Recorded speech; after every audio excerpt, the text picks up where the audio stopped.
It's approaching noon on Riverside Raceway here in Southern California.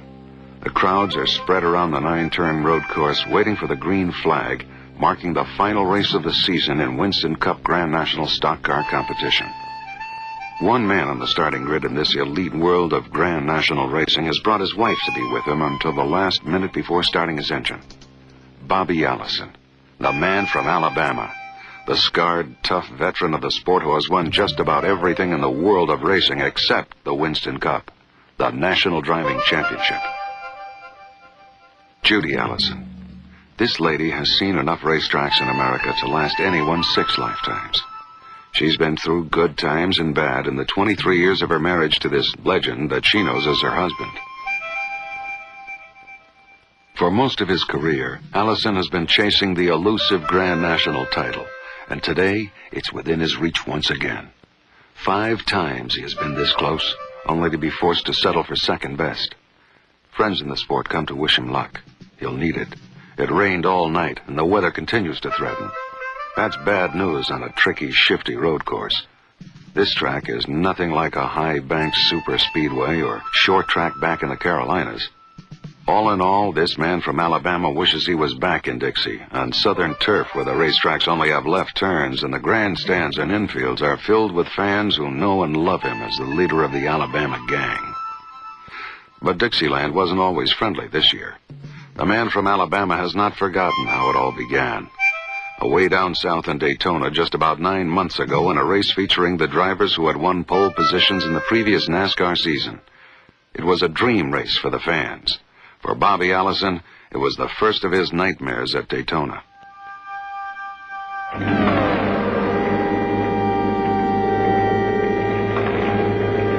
Allison was the defending champion in the race when only 3 laps into the 50-mile sprint he hit some oil on the track and lost control in turn 4. The Dygard Racing Team's new Chevrolet Monte Carlo was totaled and had to be scratched from the starting list for the 500-mile race. Allison would have to re-qualify a new car. In the garage area the following day, Allison talked with driver Neil Bonnet, a longtime friend and neighbor from Hueytown, Alabama, while the Dygard crew readied their second car to qualify for the race on Sunday. This second car is the machine that made Daytona history last year when Allison and the Dygard team won it all. They finished first in the pole clash, won a twin 125 race, went to the winner's circle in the Daytona 500, and returned on the 4th of July to capture the Firecracker 400. With this unprecedented sweep, Allison and Dygard became the most successful team in the 24-year history of the Daytona International Speedway. Less than 24 hours after the crash, the Dygard team had their second car ready for a practice run. Track is open for Grand National practice. Bobby Allison joined crew chief Gary Nelson and the rest of the team on pit row and watched the other cars on the track. In their first year with Allison as a driver, the 10-year-old Dygard team had a record-breaking season that included 8 victories, 7 on the super speedways like Daytona. The only honor that had eluded them was the Winston Cup, and that had only slipped out of their grasp in the final race of the 30-event season. This year, the entire team was back with a full season's experience in working together. Confidence was high that this year would be their championship season.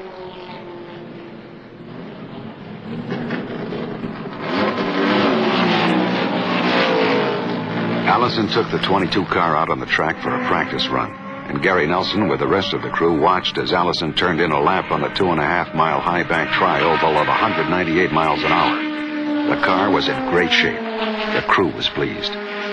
Then they heard a crash in the backstretch. Nelson checked the flagman. He was waving yellow. He looked again to a stopwatch, then to turn 4 to see if the 22 car would come in on schedule. It didn't.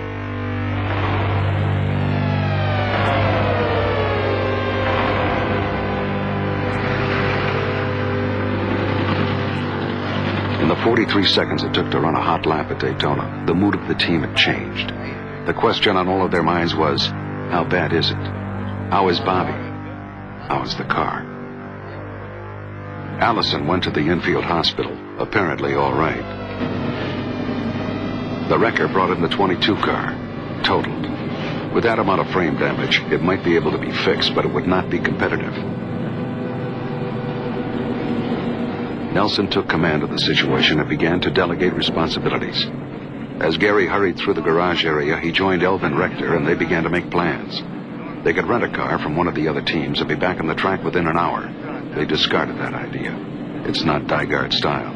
They wouldn't really be competitive. The #1 goal is not just to get in the race, but to win.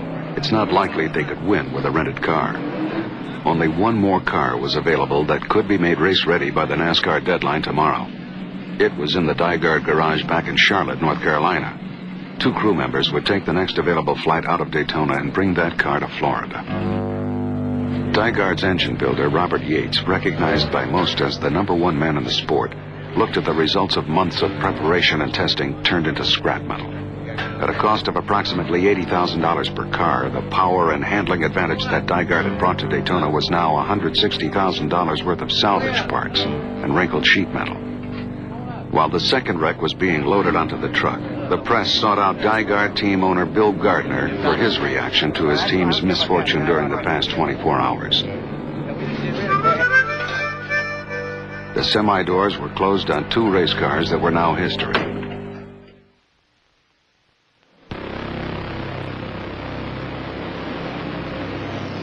The third car arrived from Charlotte at 3:30 in the morning, and the entire crew went to work to meet the NASCAR deadline for qualifying. The accidents had placed the Dygard team far behind the rest of the field in preparations for Sunday's event. The garage area opened at 7 a.m. as the sun rose over turn 3. The skies were threatening rain coming in from the west. In order to qualify, the car had to be through NASCAR inspection by 10:30 and make its qualifying run before the rain could shut down the track. I suggest if you're going to qualify today, you get them to the gas pump, get them through inspection. 5 minutes after the last car rolls, qualifying will be open.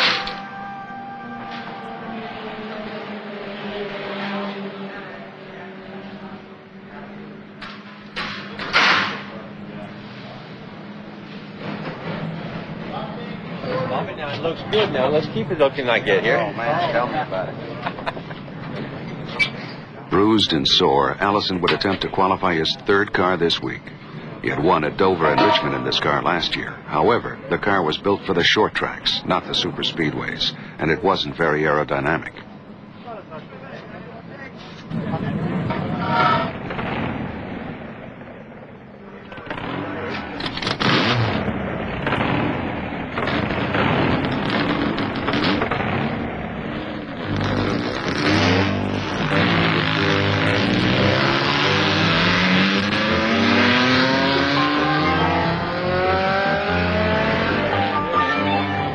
The crew was concerned as they watched their last chance to qualify. Moving on to the track to take his 2 laps of qualifying this morning, Bobby Allison from Hueytown, Alabama. Really had bad luck all week long here at Daytona, having 2 cars demolished in the last couple of days. This is the 3rd car that they brought to Daytona. Bobby Allison out to make his qualifying run this morning. The car appeared to be handling well, and it looked like it was capable of turning a lap in just under 47 seconds. 46.820 seconds for Bobby. 46.820 the speed. 192.226. The car late yesterday afternoon or sometime last night, and Bobby is 50. Allison qualified the third car with a speed of 192.304. He is now one of 72 drivers trying to make it into Sunday's starting lineup of 42 cars. The concerns were not yet over for Bill Gardner and Gary Nelson. Their number 22 car was still not in the race. 3 days before the 500, the field is split into 2 equal groups for 2 125-mile races that reduce the size of the field and set the starting order for Sunday's event. Allison blew a tire in his 125-mile qualifying race and finished in 17th position, a lap down from the leaders. Jim Gardner, Bill's brother and the president of Dygard Racing, reflected the team's disappointment. Allison would race on Sunday. However, he would have to be added to the starting field through the provisional promoters option. What a difference between this year and last.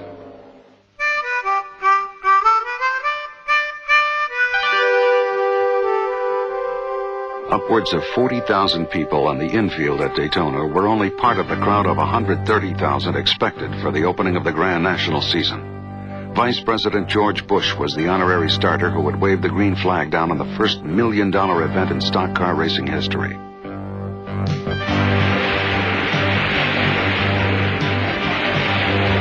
As the fastest Daytona 500 field ever headed into its first lap, Allison was running 35th on the grid on the inside, 3 rows from the end of the pack. Each of the cars racing today had qualified in excess of 190 miles per hour. That means that all of these machines are capable of covering the length of a football field in 1 second.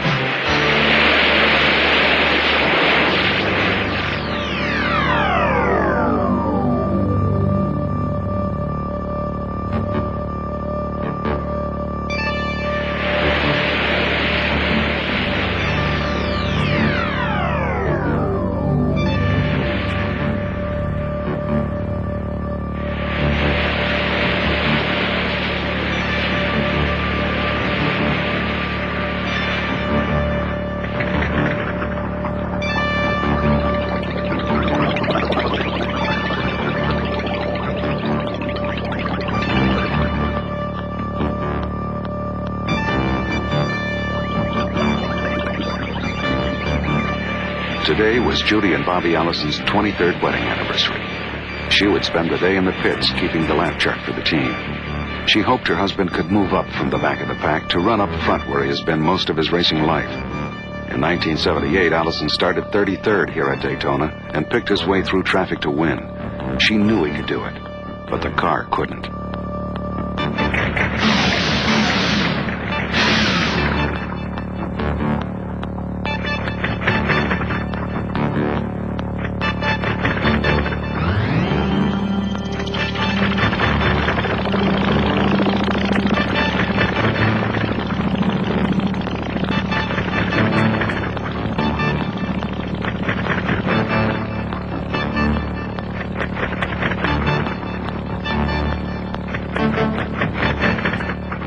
When the afternoon would finally end, Allison would finish 9th. He would have to start his run at a championship season without the crown jewel in the Winston Cup.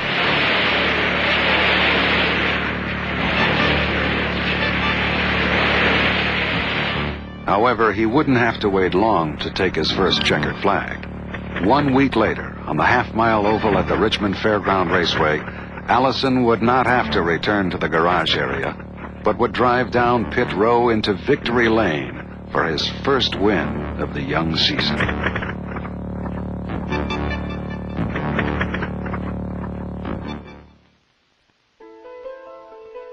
The rain plagued the Carolina 500 throughout the afternoon.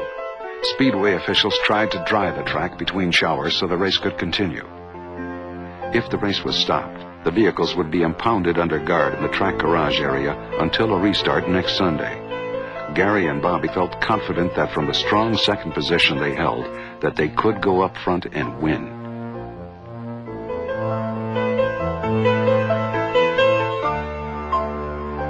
Finally, NASCAR red flagged the race at 143 laps, just over 145 miles completed.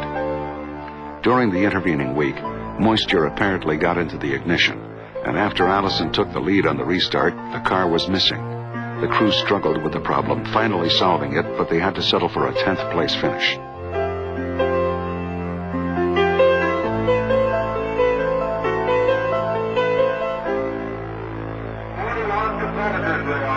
After Rockingham, the spring rains came to Georgia, delaying the Atlanta 500 for 1 week.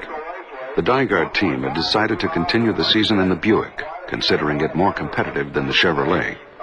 Allison had qualified the new car at 165.906 on the beautiful mile-and-a-half speedway.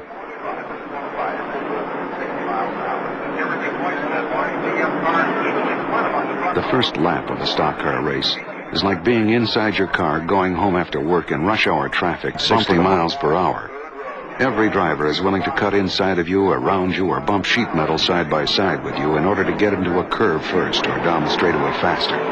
You become part of a steel ribbon of speed.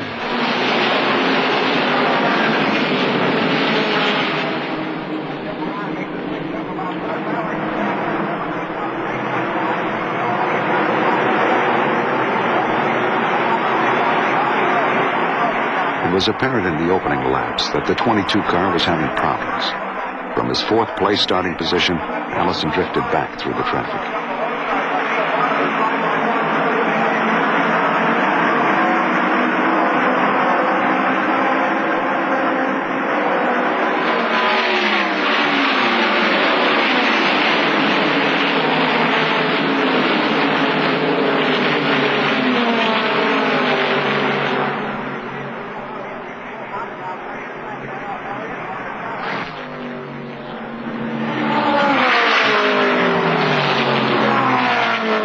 Nelson knew in the early minutes of the race what was wrong with the car. All it would take him was about 20 minutes in the garage to set it right. There would be no opportunity to do that. They would race the best they could with the setup they had.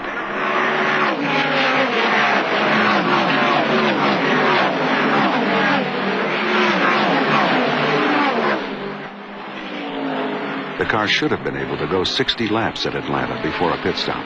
However, an unscheduled pit stop on lap 35 turned into a 4-tire stop under green that lost Allison a lot of ground. The Dygaard crew performed with precision, but it was one of their longest afternoons. Allison had to retire 25 laps before the checkered flag with a blown engine. A 25th place finish, the Dygaard team's first time out of the top 10 this season. After Atlanta, the Grand National Circuit heads north to the Carolinas and Virginia. The Trans-South 500 was the first of the April races. The 22 car dominated the track at Darlington until a $2 part of the power steering went out. Allison finished 8th and moved into the top 3 in Winston Cup point standings for the first time in the season. At the Northwestern Bank 500 in North Wilkesboro, the car finished 2nd, and Allison moved to 2nd place in the point standings. At the Virginia National Bank 500 at Martinsville, the 22 car ran strong the entire race and finished in 3rd place.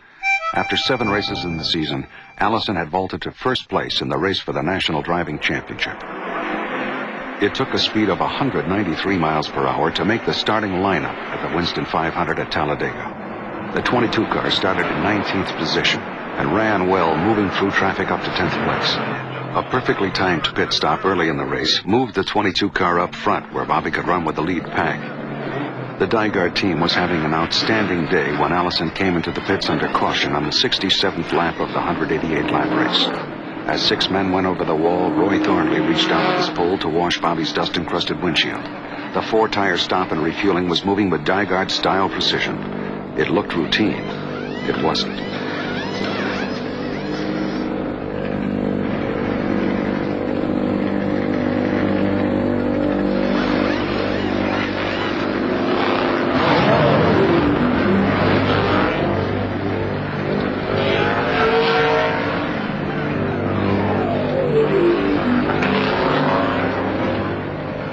Fuelman Wayne Baumgartner went under the car even before jackman Harold Pennell could get it off the ground again. The U-joint had broken when the car was dropped off the jack. There wasn't a spare one in the pit. A crewman would have to run all the way back to the garage area in the infield to get one. The Dygaard team felt helpless. They did their best to make use of the time until the replacement parts arrived. To help Bobby's vision when he could get back to racing, Pat Broyles and Tim McGinnis replaced the windshield.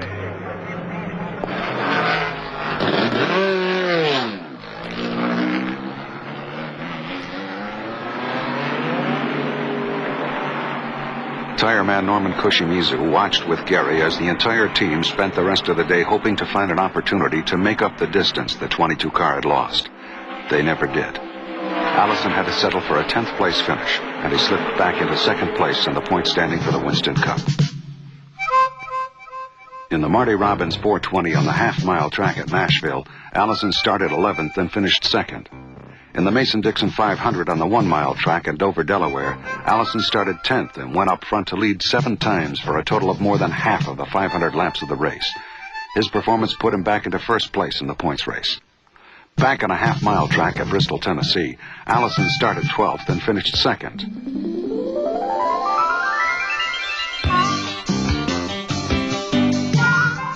The 22 car completely dominated the World 600, which is the longest race on the trails of the Winston Cup.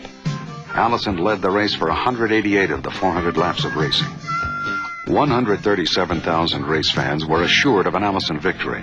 When 86 miles from the finish, the 22 car got mixed up with Bill Elliott's car on turn 4 and spun out onto pit row and came into the Dygard pit.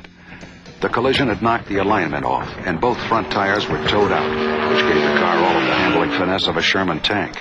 However, it was still strong, and Allison drove to a third-place finish. He increased his hold on the national championship race by a margin of 190 points over his nearest competition, Richard Petty.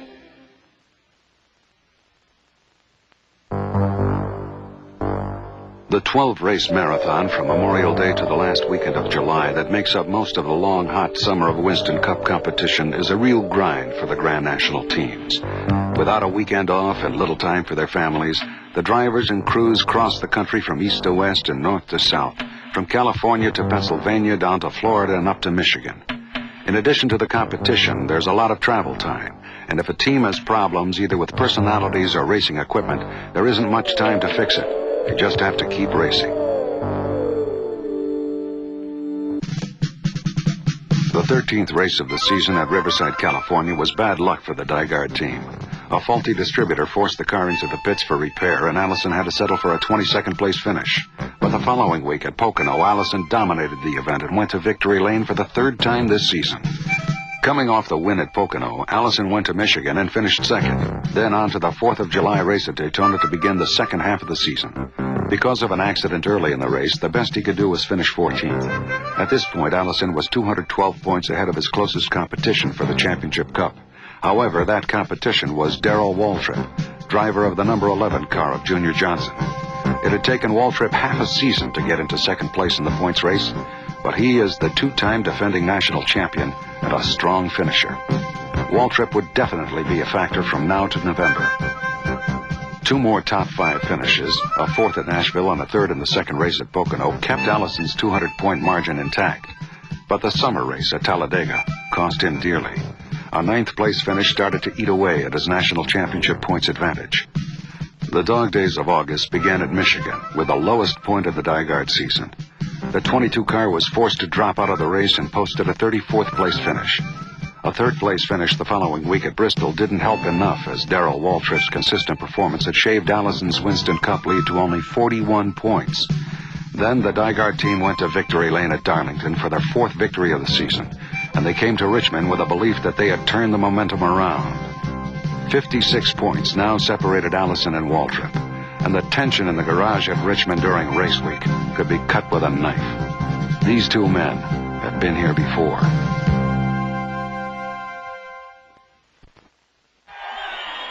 Starting in the 6th position from Hueytown, Alabama, Bobby Allison. As Bobby Allison moved through the crowded starter grid on the tricky half-mile at the Richmond Fairground Raceway, he was aware that Darrell Waltrip was the favorite in today's race.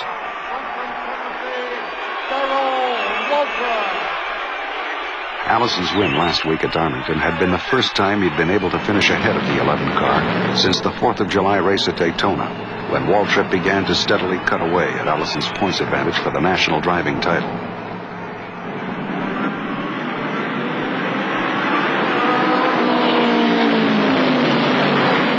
The short tracks are Darrell Waltrip's stock and trade. His superspeedway performance is modest compared to Allison's, but Waltrip has muscle on the short tracks. Having already won 5 of the 8 short track events this season, it was important today for Allison to beat Waltrip on this half-mile oval. When racing on the little tracks, traffic can be a factor. From his 6th place starting position, Allison had to spend the early part of the race behind slower cars. He couldn't get by them to go up front and race with Waltrip. Once Allison got out of traffic, he quickly moved up to the lead pack.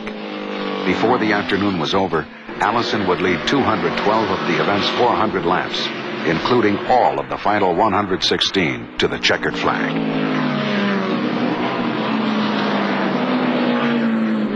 That makes it 2 in a row for Allison and the Dygard team. In his 5th win of the season, Bobby registered his 2nd victory of the year on a track of less than a mile. The 22 car has not finished lower than 4th in the 8 short track races this year. Today's victory increased Allison's lead over Waltrip in the points race to 71 points. The trip to victory lane was getting to be a pleasant habit for the Dygard team, and after their win here in Richmond, they went to Dover, Delaware the following week and won again. The Dygard team came to Martinsville, Virginia to try for a fourth consecutive victory. The 22 car was sixth on the starting grid, and once again, Darrell Waltrip's 11 car was on the pole. The team was in top spirits, and both Jim and Bill Gardner were confident of continuing their excellent luck during these 4 weeks of fall. Boy, it's heavy on brakes up here. Ooh, man, you really got to lean on them down here. You see the line on them? I'm going to go over there because I can see better for you. I won't have to do this all day. Okay. Yeah, You know what I mean?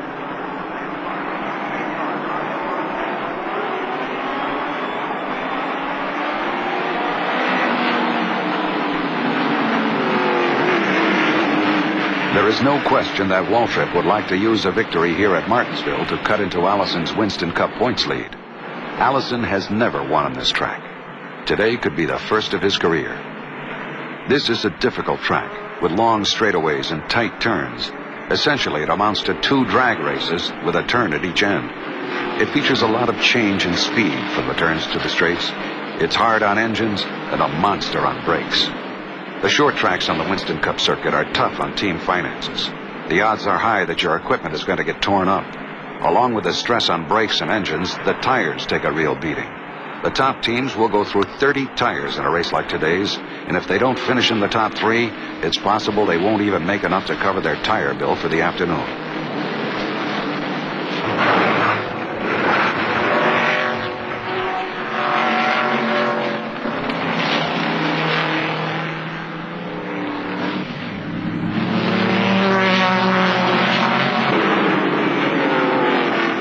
As the day wore on, it developed into a 3-way race between Allison, Waltrip, and the number 3 car of Ricky Rudd.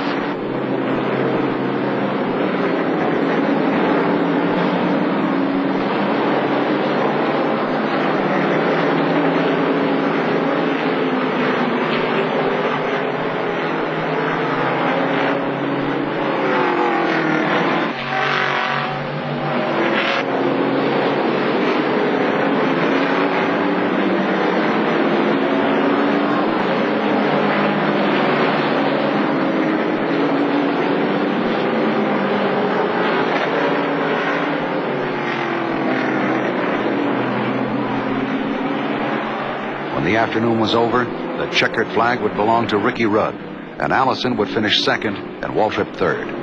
Bobby Allison had increased his lead over Waltrip in the Winston Cup standings to 106 points. The first weekend of October brought the 2 teams to North Wilkesboro Speedway near the North Carolina home of Junior Johnson. Darrell Waltrip has won 4 consecutive events here. In spite of that fact, there were more than a handful of Bobby Allison fans in the crowd, hoping the leader of the Alabama gang would increase his points margin over Waltrip this afternoon. As the green flag came down, Waltrip was once again on the pole, and Allison would have to start racing from the 7th position.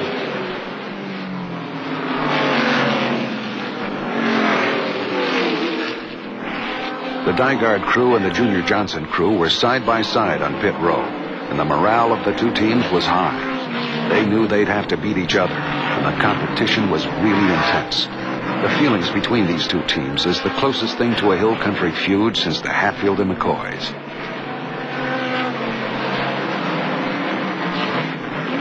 Once again, Waltrip drove a nearly flawless race at North Wilkesboro. Allison never could get close enough to challenge his dominance of the event.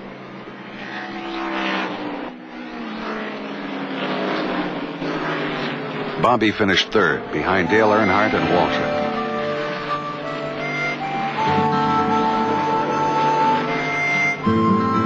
The number 11 car drove into victory the 2nd time since Memorial Day. In the same period, Allison had registered 4 wins. However, Waltrip made it clear to the press that he felt confident about the rest of the season. Waltrip's victory today had cost Allison 15 points, and he now led the Winston Cup race by only 91 points, with only 4 events remaining in the Grand National season. As members of the motorsports press questioned him about the race, he had little to say. His disappointment showed.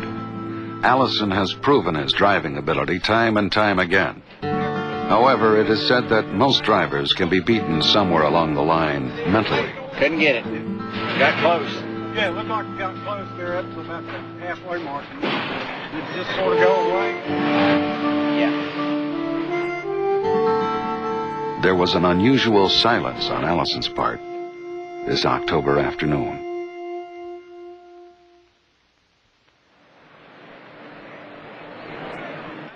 It had rained during the night at the Charlotte Motor Speedway, but it appeared the weather would not delay the running of the Miller High Life 500. Allison and Waltrip stayed in the lead pack most of the day. The 22 car was having problems, and Waltrip was driving an exceptional race. Waltrip took the lead on the 295th lap, and it looked like he could stay up there for the remainder of the race. However, Richard Petty chased him down and took the lead from lap 312 to the checkered flag. Bobby's hold on the Winston Cup points lead would be cut to a margin of only 67 points. There was no suggestion of the problems to come as Petty and his crew came to the winner's circle. However, 4 hours later, after a post-race inspection of the 43 car, NASCAR officials would announce that they had found a tire violation and that Petty's engine had exceeded the maximum cubic inch displacement allowed. The team would be fined $35,000, and Petty would lose 104 Winston Cup points. However, Petty was allowed to keep his victory, the 198th of his 25-year Grand National racing career.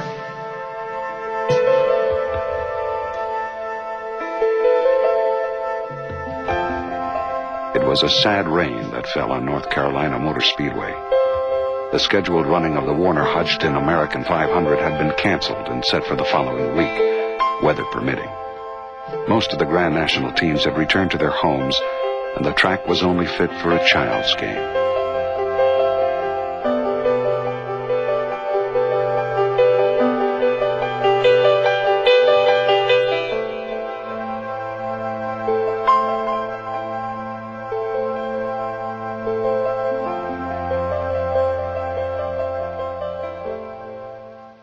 Starting today in this elite field, leading in the Winston Cup Point Championship chase by 67 points. Allison and Waltrip started side by side on the grid.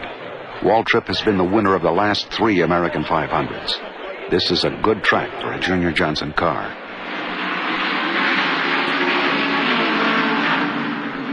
The race was only 12 laps old when Donnie Allison, Bobby's brother, heard a problem up on turn 2. The yellow light came on.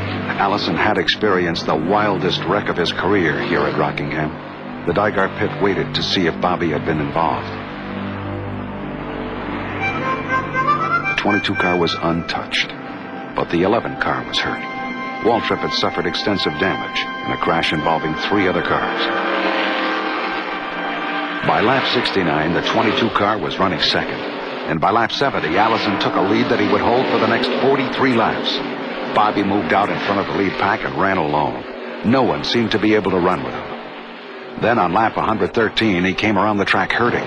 He had blown a tire and hit the 4th turn wall.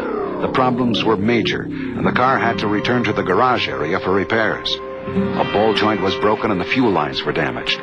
If the Dygart team was to have a competitive run at the Winston Cup, they would have to get their car back into this race. Somehow. A racetrack is like a fickle lady. You can dance with her all afternoon, lap after lap, without an incident. And then when you are comfortable and believe the two of you have a mutual understanding, she changes her mind. And the afternoon is never the same again. Bobby Allison watched the progress of the race from the infield. A calm in the center of a storm that could mean the whole season. Before the race was over, the top 5 drivers in Winston Cup point standing had met misfortune on this 1-mile track atop a piney ridge where the Carolinas meet. Allison would finally finish 16th, only 27 points ahead of Darrell Waltrip in the Winston Cup standings. The afternoon of troubles at Rockingham would finally come to an end.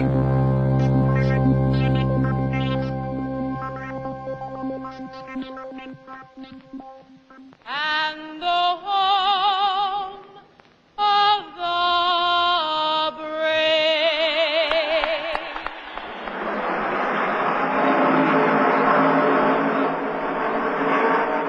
echo of Miss America's singing of the national anthem hung over the roar of the engines in the Atlanta Journal 500. Autumn color had just begun to show its way through the Georgia pines, and the fans came for the shootout between Allison and Waltrip. It was a lovely, warm afternoon for a stock car race. Allison started in 8th position and moved through traffic quickly. By the 20th lap, he had the 22 car up to the front of the pack. Before the afternoon would end, he would lead for 128 laps of the event. The fans watched as Allison pulled away from the field a tenth of a second at a time. Waltrip was having obvious trouble with the 11 car. He came into the pits on lap 90 for left side tires, and Junior Johnson reached in to change the wedge in the car. A lap later, the car was in for right side rubber. Something was wrong. The car was not competitive. By lap 127, Allison found Waltrip running on the back of the pack and lapped him, leaving Darrell a lap down and struggling. He would be there all afternoon. A spin-out on turn 1 brought out the yellow flag. As the field went into the pits, the Dygard team made a precision pit stop in the shadow of Victory Lane with a rainbow of the winner's circle almost close enough to touch. Though it is only 30 or 40 yards from pit road, the longest drive of any afternoon is the short distance into that magic circle of success. It was Allison's day. The setup was right. The handling was right. Then it all went wrong. After an accident on turn 4 brought out the yellow flag, the fans in the grandstand saw Allison head down pit road. He hit some debris and struck the inside of the pit wall and limped into the Dygard pit. With only 8 laps to go, the Dygard crew went to work to change the right front tire and repair the damage enough to get the car back into the race. The same gloomy lady that had sat over turn 4 at Rockingham had taken her place on turn 4 here at Atlanta, waiting for the appropriate time to take the victory out of Allison's grasp. Bill Gardner had watched it all slip away right in front of his eyes. Allison would have to accept a 3rd place finish. A certain win, lost to a $4 piece of scrap metal.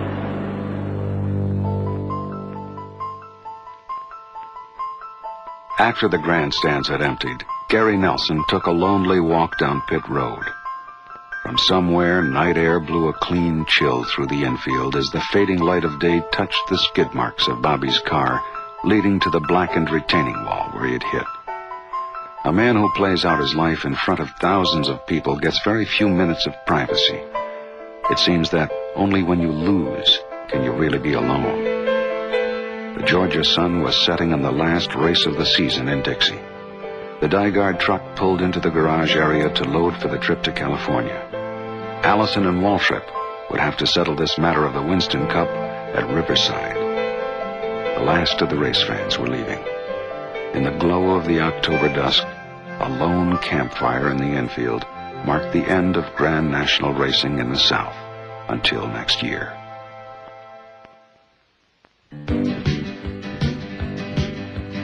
Looking down on the 9-turn road course in Riverside, California, it is not immediately apparent what is on the line here today. The Winston Cup, the National Driving Championship. One race for the whole deal. Bobby Allison came to Riverside as one of the favorites to win. These were the last miles to the championship, and they wouldn't be easy. The motorsports press had emphasized that all Allison had to do was finish 13th or better, and the title was his. However, what they write the week before doesn't necessarily mean anything once the green flag is dropped. This is the 3rd year in a row the championship has gone to the final race between Waltrip and Allison. Waltrip had emerged the winner both years. It was going to be a long afternoon. Allison went through 4 cut tires, which put him a lap down. At one point, he ran in 27th place. Bobby worked his way back through traffic to make up the distance, while at the same time adhering to a pre-race strategy in which he agreed to run a conservative, cautious race. This was hard for a man who had spent 23 years driving hard to win.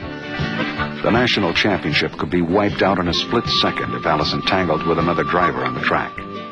The rain had left the trackside area soft and muddy. A spin-out could sink the wheels into a tractionless muck that would set the 22 car too far behind to remain competitive. After the tire problems were solved, a fuel problem developed, causing an erratic fuel flow and limiting the gas mileage on the 22 car. A week later, back in Charlotte, the Dygard crew would take the car apart and find that there was sugar in the gas tank. In addition to car problems, Gary Nelson had to take issue with NASCAR officials. 27 and 11. Tell them 22 won't tell how they got ahead of us. The argument on whether Allison was improperly held back while other traffic passed him was never settled, and Gary backed off, choosing to concentrate on getting the car in position to win the Winston Cup. Waltrip had an excellent day, but with only 8 laps left, he collided with Tim Richmond coming out of the 9th turn as the two of them were battling for first place. The 11 cars spun off the track into the muddy infield. That was all it would take. The crew was hungry to celebrate, but Gary could not relax until he saw the black and white flag. He had been too close too often in these past few weeks to believe that it was over before it was over. Finally, Allison approached the final yards to the finish line in 9th place. Waltrip had finished 6th. The Dygard crew began the celebration they had sought all year. Allison had won the title by 47 points. Every time in the last 10 years these men had gone racing, they were dreaming of a moment like this. As the congratulations went all around and the crew awaited Allison's return to the garage area, one person found his way to the Dygard pits. There were no television cameras or news people here. They were all at Victory Lane. However, that made no difference to this man. He hadn't come to be seen, only to be the first to extend his congratulations. Darrell Waltrip knew what it felt like to win the title. He had won it twice. He wanted to make it 3 in a row this year. He hadn't quite managed that. It takes a champion to know the meaning of a championship season. Gary and his wife rushed through the downpour to join the crowd waiting to welcome Bobby in the garage area. The 22 car came home for the last time this season as Bobby Allison and the Dygard team had won their first national title.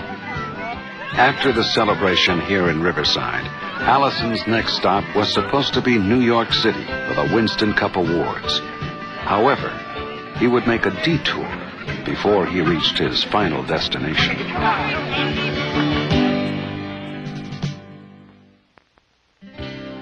On Thursday, the 6th of December, the man from Alabama was invited to a dinner party. It was held in Washington, D.C. His host was the President of the United States, Ronald Reagan. The guest list of Nancy and Ronald Reagan included the King and Queen of Nepal. However, Bobby and Judy Allison were the only stock car racing people at dinner that night. That was not the case the following evening in New York City. In the elegant grand ballroom of the Waldorf Astoria Hotel, 900 people from the world of motorsports gathered for the NASCAR Winston Cup Awards banquet. After all these years, the Dygard team made it to the head table. It was a proud night for everyone. Not only did Allison receive the championship trophy and Winston Cup belt buckle, but he was also voted the most popular driver by the NASCAR membership for the 6th time in his career. Bill, you've been trying, you've done it. Congratulations, and you've got a great team. Bill Gardner finally achieved the moment he has been pursuing all these years. With his brother Jim, he has taken Dygard racing from obscurity to the #1 team in the world of stock car racing. In the midst of the festivities, Allison received a long-distance telephone call from President Reagan. Thank you, Mr. President. What a thrill to be with you and Mrs. Reagan last night, for me and my wife Judy. And what a thrill to have this call from you tonight. Thank you, sir. Moments after Allison completed his conversation with Ronald Reagan, Vice President George Bush and his wife Barbara arrived to extend their congratulations to Allison. It's a privilege to stand next to this outstanding champion. Those of you who were down in the pits and stuff got to watch it. Last night he's dining at the White House, and now he's at the Waldorf Astoria. I don't know what he's doing tomorrow night, but nevertheless, Barbara and I just wanted to come by and congratulate all the sportsmen and sportswomen here. Thank you for your contribution to the heartbeat of America, and to congratulate Bobby Allison. Thank you very much.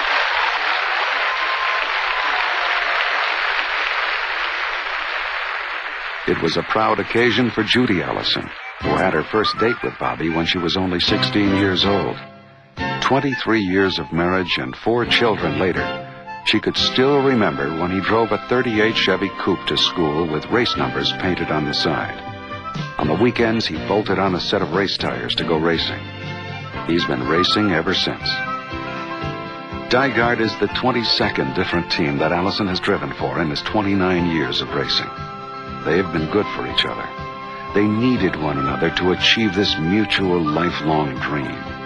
And next year, they will be back together again on the high-banked ovals at Daytona and Talladega, Charlotte and Atlanta. You'll find them together on the narrow strip at Darlington and flat turns at Michigan and Pocono. They'll be on the twisting road circuit at Riverside and the tight little ovals at Nashville and Martinsville. You'll find them running flat-out Dixie style with 35 to 40 other men who have more courage than sense, chasing their way into the late afternoon sunset, looking for that 1/10 of a second that will bring out the cheers of the crowd to echo in their memories in the years to come.